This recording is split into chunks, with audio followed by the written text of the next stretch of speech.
Hello friends, সবাই কেমন আছো? আশা করি ভালো আছো। তোমরা ভাবছো তো এতদিন ধরে আমি কোথায় উধাও হয়ে গেছিলাম। আসলে কোথাও যাইনি, আমার শরীরটা প্রচণ্ড খারাপ ছিল। পিকুরও শরীরটা খারাপ ছিল, আমারও খারাপ ছিল। পিকু এখন সুস্থ পুরোপুরি, কিন্তু আমি এখনও সুস্থ হতে পারিনি। মানে আমার শরীরটা এখনও খারাপ রয়েছে। সেটা আমার গলাতে নিশ্চয়ই বুঝতে পারছো। আমার মানে চরম ঠান্ডা লেগেছিলো, তারপরে একদম গলা দিয়ে কথা বেরোচ্ছিল না। আর এখন তো কান মানে আমার বাম কানটা পুরো বন্ধ হয়ে আছে, কিছুতেই খুলছে না। ওষুধ খাচ্ছি, ব্যথা করছে। তো যাই হোক, ওষুধ চলছে, ঠিক হয়ে যাবে আশা করি। তো আজকে হঠাৎ করেই পিকু আর আমি একটু বেরিয়েছি বিকেলবেলা। শরীর খারাপ থাকলেও মানে রেস্ট নেওয়া তো সম্ভব নয়। 3-4 দিন 5 দিন তো আমি পুরো বেডে মানে উঠতেই পাইনি একদম বিছানায় থেকে। কিন্তু আজকে একটু দেখো বেরোলাম পিকুকে নিয়ে।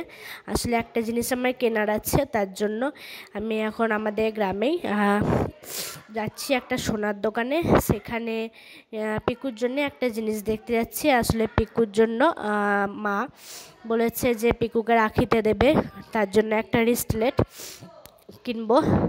তো দেখি আমি যাই এখন রিস্টলেটটা দেখতে। তো দেখো আমি সোনার দোকানে এসেছি। আসলে এই ভিডিওটা না একটু অন্যরকম হয়ে গিয়েছে, বুঝতে পারছো, তোমরা হয়তো কিছু বুঝতে পারছো না। তো আমি এখানে এসেছি পছন্দ করতে। তো দেখলাম মানে 2-4টে দেখার মধ্যে ছোট, তো মানে পিকুতে একদমই ছোট, এত ছোট হাতের রিস্টলেট না একদমই পাওয়া যাচ্ছিলো না।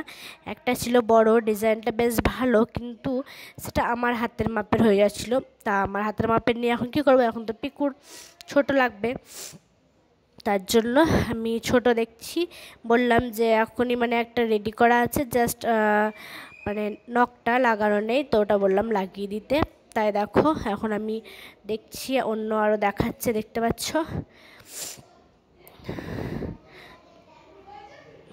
এগুলো সব বড় বড় দেখাচ্ছে। আসলে ওই দাদাটা এগুলো সব বড় বড় দেখাচ্ছে। এটা আমার গ্রামেই সোনার দোকান, এটা মানে গ্রামে সেরকম নেই, ওই একটা দুটোই রয়েছে, তাই এটাই ভালো সব থেকে, মানে যে 2-1টা রয়েছে তার মধ্যে। তো এগুলো তো বড়, আমি এগুলো দেখলাম, এগুলো পুরো আমার হাতেই হয়ে যাচ্ছে। সেই জন্য আমি একটু বললাম ছোটোর মধ্যে বানিয়ে দিতে। তো দেখো দামও ক্যালকুলেশন করছে কোনটা কীরকম দাম হচ্ছে। তো আমি একটা নিয়েছি, সেটা আমি তোমাদেরকে দেখাচ্ছি।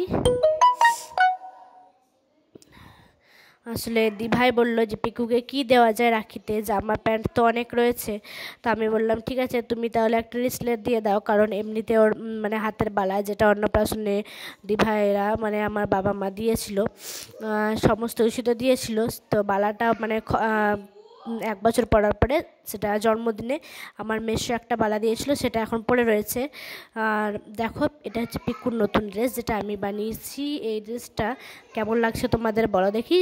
ও মানে সোনার দোকান থেকে এসে এই ড্রেসটা পরে একটু ঘুরে ফিরে বানিয়ে নিল। তারপরে আমি তোমাদেরকে দেখাচ্ছি যে পিকুর জন্য যে রেস্টলেটটা কিনেছি সেটা কেমন হয়েছে।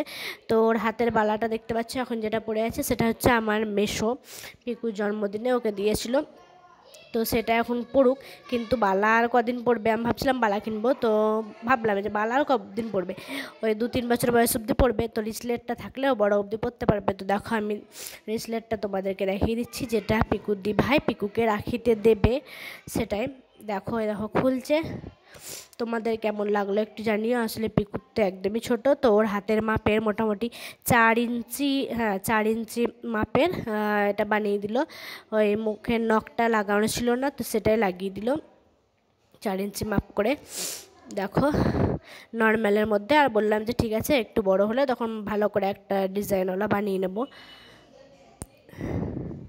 তো তোমাদের পিকুর এই নতুন মানে গিফটটা তোমাদের কেমন লাগলো একটু বলো, আর আমার সঙ্গে থেকো। আমি আবার আসছি তোমাদের রেগুলার ভ্লগ দিতে।